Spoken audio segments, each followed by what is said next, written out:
Hello guys, welcome to my channel Anant study 24। Guys, पिछले video में हमने ऋग्वैदिक काल के विषय में संपूर्ण अध्ययन किया था। तो इसी क्रम में आज हम पढ़ेंगे उत्तर वैदिक काल के विषय में।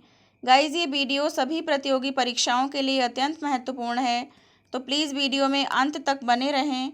गाइस, सभी वीडियोज़ के नोटिफिकेशन पाने के लिए चैनल को सब्सक्राइब करें और बेल आइकन को ज़रूर प्रेस कर लें। तो चलिए शुरू करते हैं हमारा आज का विषय उत्तर वैदिक काल। वैदिक काल को हमने दो भागों में विभक्त किया था, पूर्व वैदिक काल और उत्तर वैदिक काल। उत्तर वैदिक काल का जो कालक्रम है वो 1000 ईसा पूर्व से 600 ईसा पूर्व तक माना गया है। उत्तर वैदिक काल के संबंध में सबसे महत्वपूर्ण साक्ष्य उत्तर प्रदेश के एटा जिले में स्थित अंतरंजी खेड़ा से प्राप्त हुए थे। यहाँ से लगभग 1000 ईसा पूर्व से के लोहे के हलों के साक्ष्य प्राप्त हुए हैं। उल्लेखनीय है कि गंगा नदी की सहायक काली नदी के तट पर एक स्थल से लोहे के हलों की खोज वर्ष 1961 में अलेक्जेंडर कनिंघम के द्वारा की गई थी। लोहे के हलों की खोज कब की गई थी? 1961 में अलेक्जेंडर कनिंघम के द्वारा की गई थी। अंतरंजी खेड़ा से लोहे के हलों के साक्ष्य प्राप्त होने से वैदिक काल के संदर्भ में दो प्रमुख तथ्यों की पुष्टि होती है। पहला, लगभग 1000 ईसा पूर्व से वैदिक कालीन लोगों ने लोहे का प्रयोग प्रारंभ कर दिया था। वैदिक काल के लोगों ने लोहे का प्रयोग जो है वो प्रारंभ कर दिया था 1000 ईसा पूर्व से, जिससे पूर्व वैदिक काल और उत्तर वैदिक काल को अलग माना जाने लगा। दूसरा, उत्तर वैदिक कालीन सभ्यता का विस्तार गंगा यमुना के दोआब क्षेत्र तक हो गया था। उत्तर वैदिक काल के विषय में सामवेद, यजुर्वेद, अथर्ववेद, ब्राह्मण ग्रंथ, आरण्यक उपनिषद इत्यादि से जानकारी जो है वो प्राप्त होती है। सभी ऐतिहासिक स्रोतों को संयुक्त रूप से वैदिक संहिता कहा गया है। सामवेद, यजुर्वेद, अथर्ववेद, ब्राह्मण ग्रंथ, आरण्यक उपनिषद, ये जितने भी साहित्यिक स्रोत हैं, इन सभी को संयुक्त रूप से वैदिक संहिता कहा जाता है। उत्तर वैदिक काल का भौगोलिक विस्तार। उत्तरी सीमा जो है वो तुर्कमेनिस्तान, पश्चिमी सीमा अफगानिस्तान, पूर्वी सीमा गंडक नदी, पूर्वी हिमालय, दक्षिणी सीमा विंध्याचल पर्वत, नर्मदा नदी तक। उत्तर वैदिक काल के आर्यों का विस्तार पूर्व में अफगानिस्तान से लेकर उत्तर में समस्त उत्तर प्रदेश एवं तुर्कमेनिस्तान से लेकर दक्षिण में विंध्याचल पर्वत से नर्मदा नदी तक था। वैदिक आर्यों का विस्तार सप्त सैंधव प्रदेश, यानी वैदिक काल में जो आर्यों का विस्तार था वो सप्त सैंधव प्रदेश, 7 नदियों का प्रदेश और ब्रह्मावत प्रदेश, अरावली का क्षेत्र तक सीमित था। ब्रह्मवत प्रदेश किसको कहा गया है? जो अरावली का क्षेत्र था उसको ब्रह्मवत पर्वत कहा गया है, ब्रह्मवत प्रदेश कहा गया है।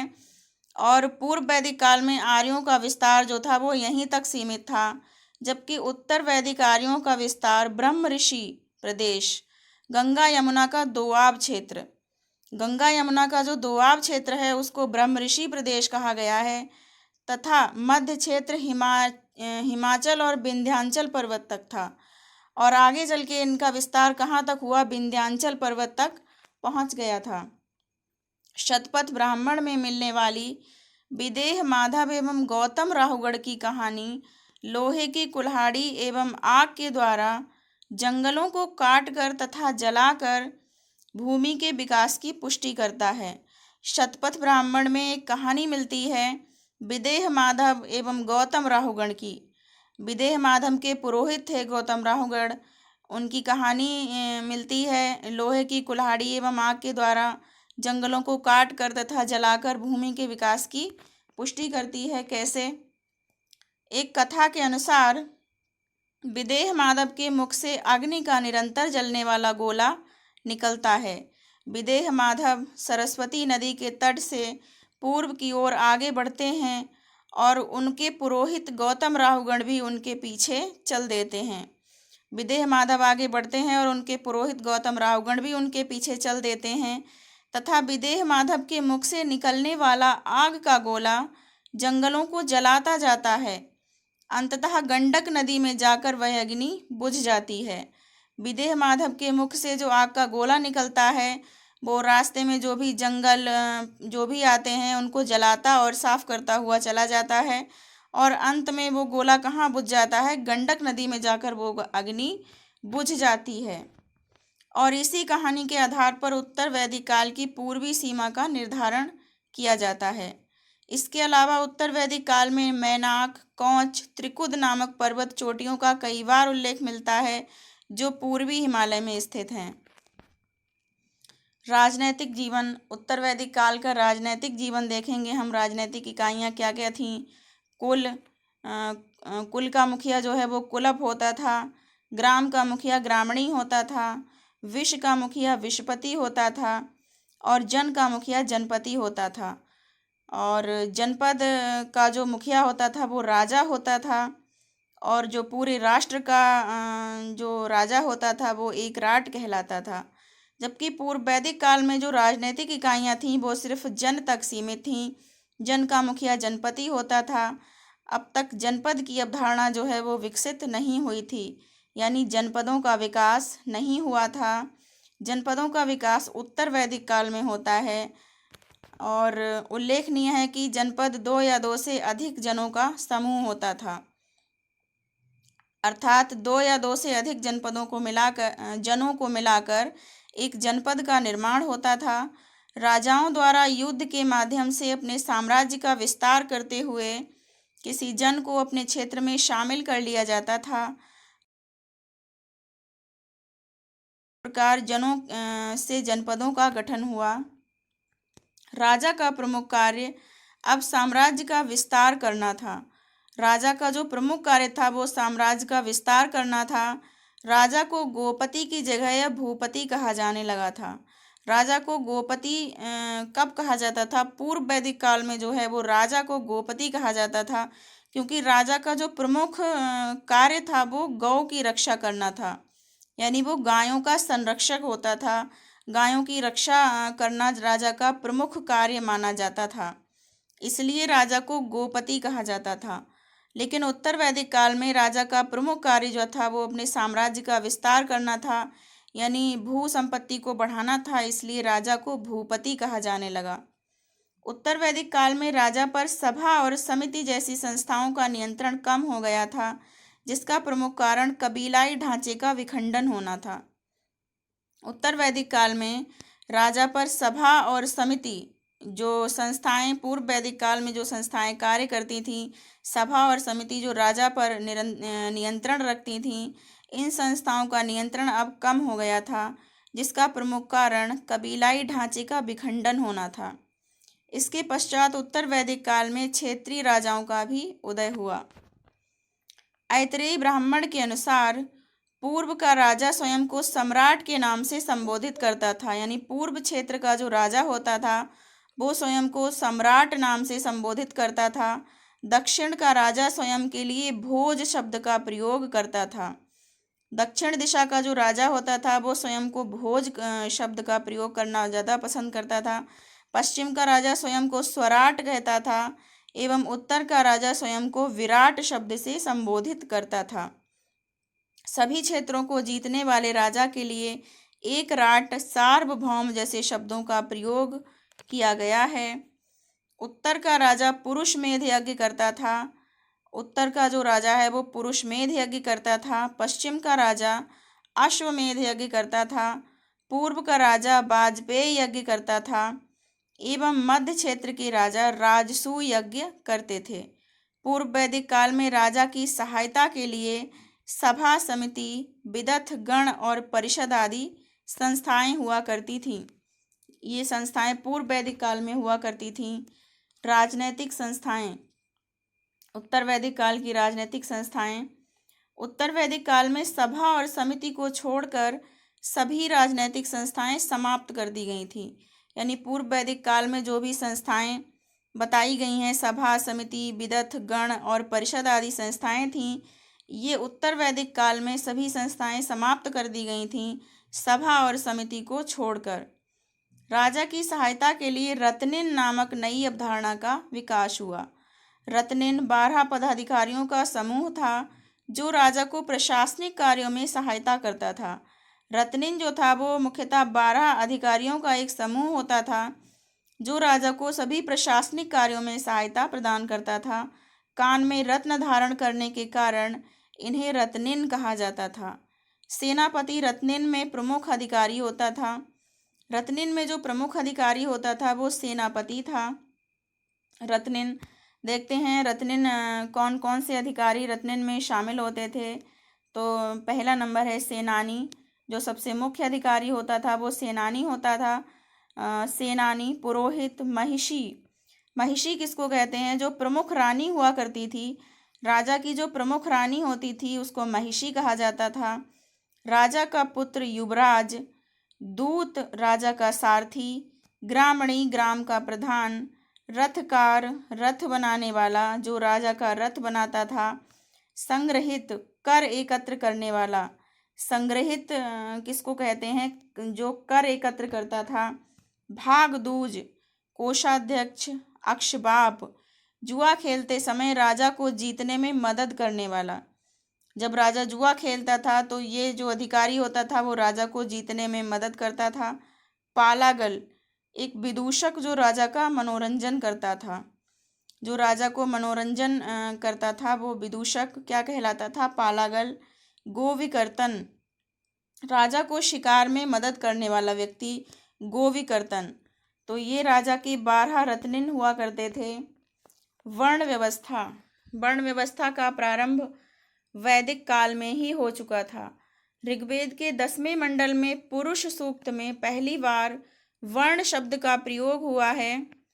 वैदिक काल में वर्ण व्यवस्था कर्म आधारित थी, किंतु उत्तर वैदिक काल में वर्ण व्यवस्था कर्म आधारित ना होकर जन्म आधारित हो गई थी। उत्तर वैदिक काल में वर्ण व्यवस्था कर्म आधारित ना होकर जन्म आधारित हो गई थी, यानी कि जिसका पिता जो व्यवसाय करता था तो उसका पुत्र भी वही व्यवसाय करता था और उसी नाम से जाना जाता था। शूद्रों की स्थिति अत्यंत हीन हो गई थी।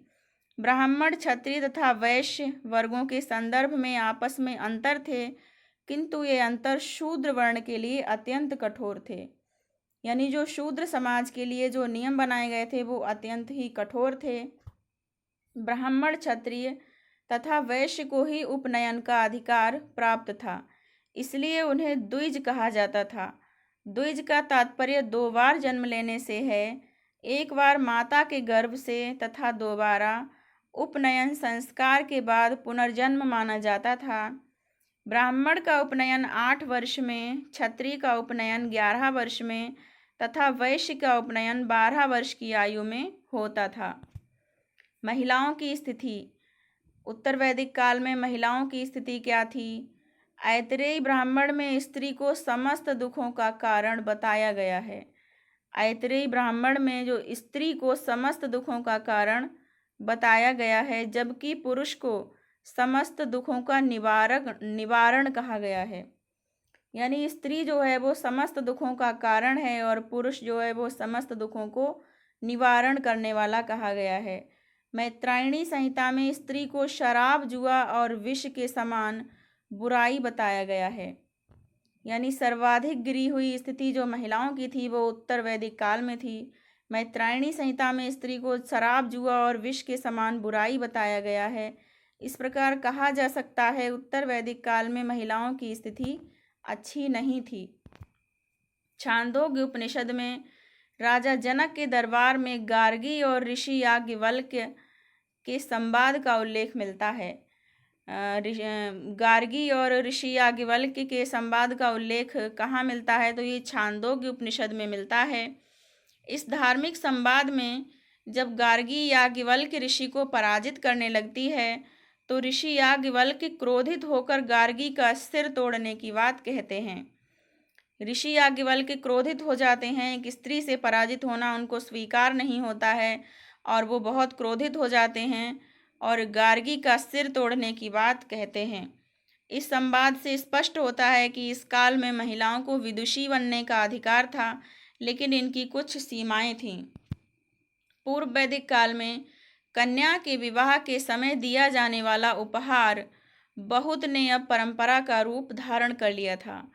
पूर्व वैदिक काल में जब कन्या का विवाह होता था तो उस समय माता पिता अपनी कन्या को कुछ उपहार स्वरूप जो भी दिया करते थे उसको बहुत कहा जाता था।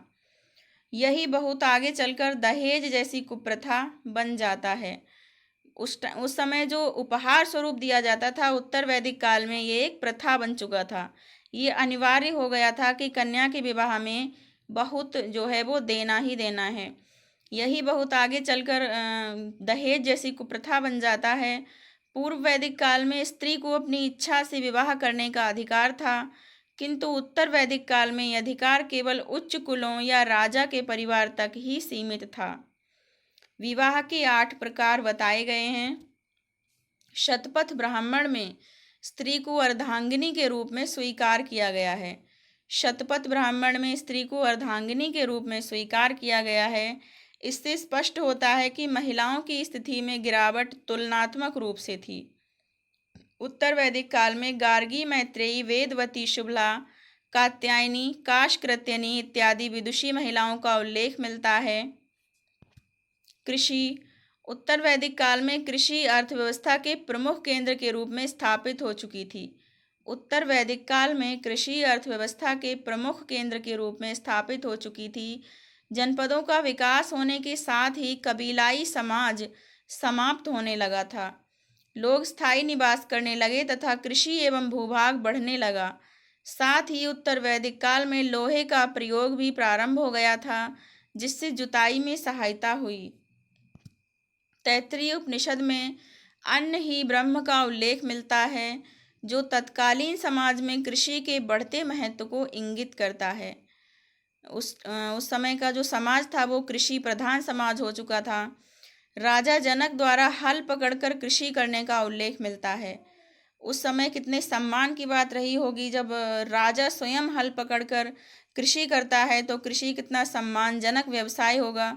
उत्तर वैदिक काल में इंद्र के लिए सुनासीर शब्द का प्रयोग किया गया है, जिसका शाब्दिक अर्थ हलवाहा होता है। अथर्ववेद में पृथुवैन नाम के व्यक्ति का उल्लेख मिलता है। इनके द्वारा ही लोहे के हल का आविष्कार किया गया था। लोहे के हल का आविष्कार जो है वो पृथुवैन के नाम के व्यक्ति के द्वारा किया गया था।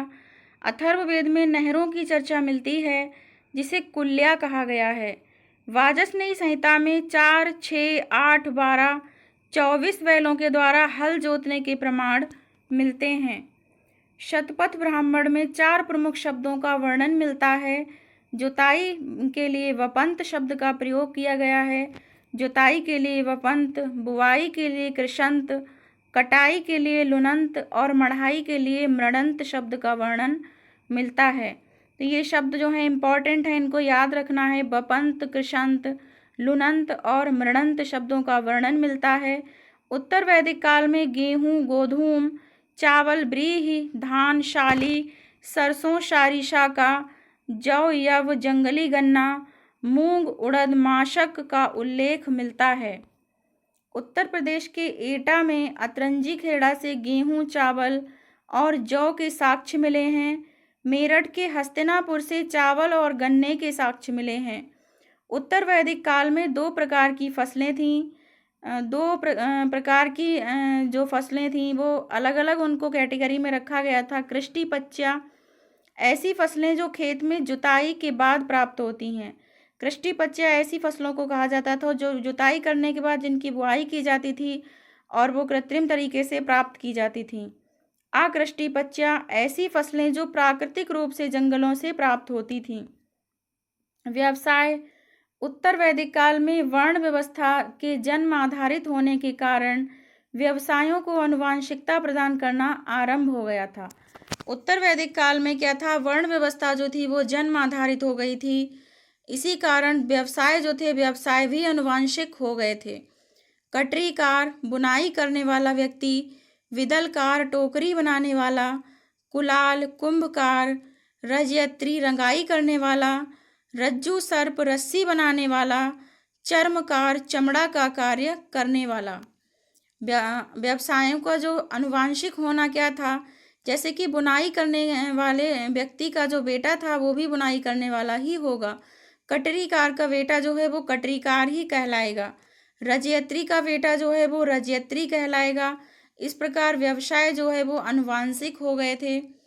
उत्तर वैदिक काल में 4 प्रकार के धातु उद्योग थे: सोना, तांबा, कांसा और लोहा। उत्तर वैदिक काल में 4 प्रकार के धातु थे: सोना, तांबा, कांसा और लोहा। इस काल में जो है वो चांदी का कोई वर्णन कहीं नहीं मिलता है, यानी इस काल के लोगों को चांदी के विषय में कोई जानकारी नहीं थी। सोने के लिए हिरण्य शब्द का प्रयोग हुआ है। उत्तर वैदिक काल में स्वर्ण के लिए हिरण्य शब्द का प्रयोग हुआ है। कांसे के लिए त्रपु शब्द का प्रयोग हुआ है। तांबे के लिए लोहित अयस्क और लोहे के लिए कृष्ण अयस्क एवं श्याम अयस्क शब्दों का प्रयोग किया गया है। ये पॉइंट इंपॉर्टेंट है। तांबे के लिए लोहित अयस्क, आप इसको लोहा भी समझ सकते हैं। तांबे के लिए लोहित अयस्क, लोहित अयस्क अगर कहीं आता है तो वो लोहे के लिए नहीं, तांबे के लिए आता है।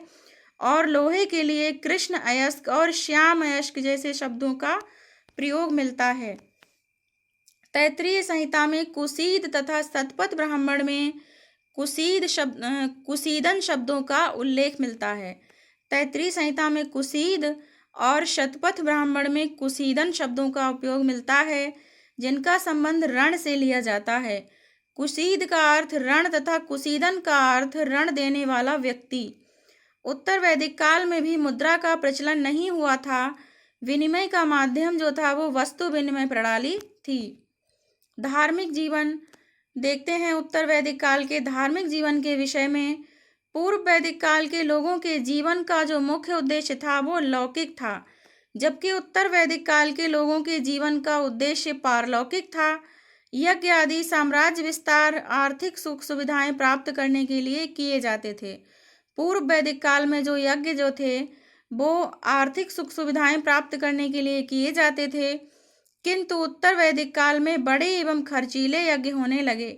इन यज्ञों को एक विशेष वर्ग अर्थात ब्राह्मणों द्वारा ही संपन्न कराया जाता था।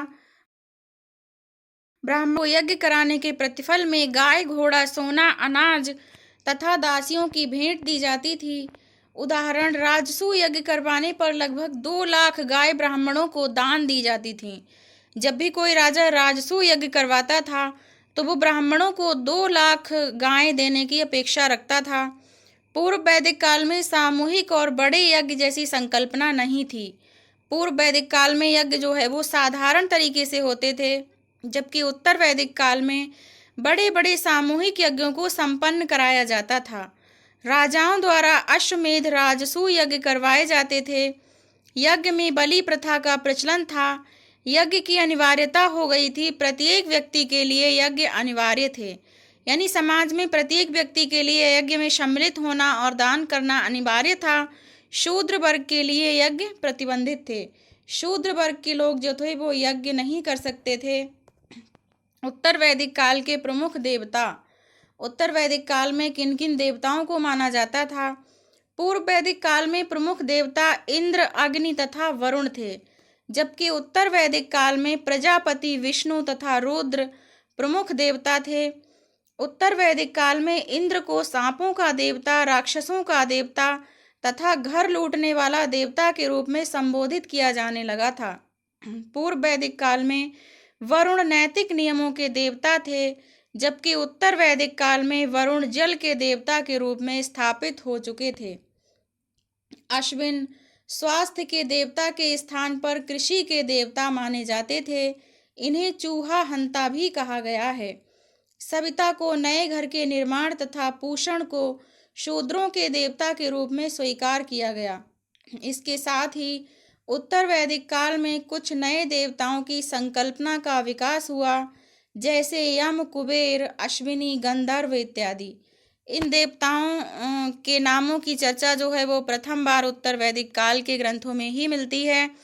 बृहस्पति को ब्राह्मणों का देवता तथा पूषण को शूद्रों का देवता कहा गया है।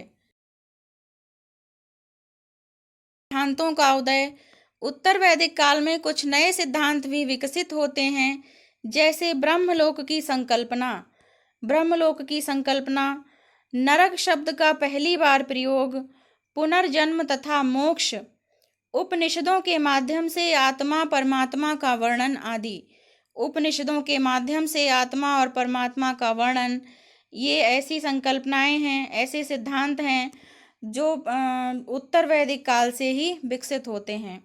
तो यहाँ पर हमने उत्तर वैदिक काल के जो हैं संपूर्ण बिंदुओं को कवर कर लिया है और पूरा उत्तर वैदिक काल हमने समाप्त कर लिया है।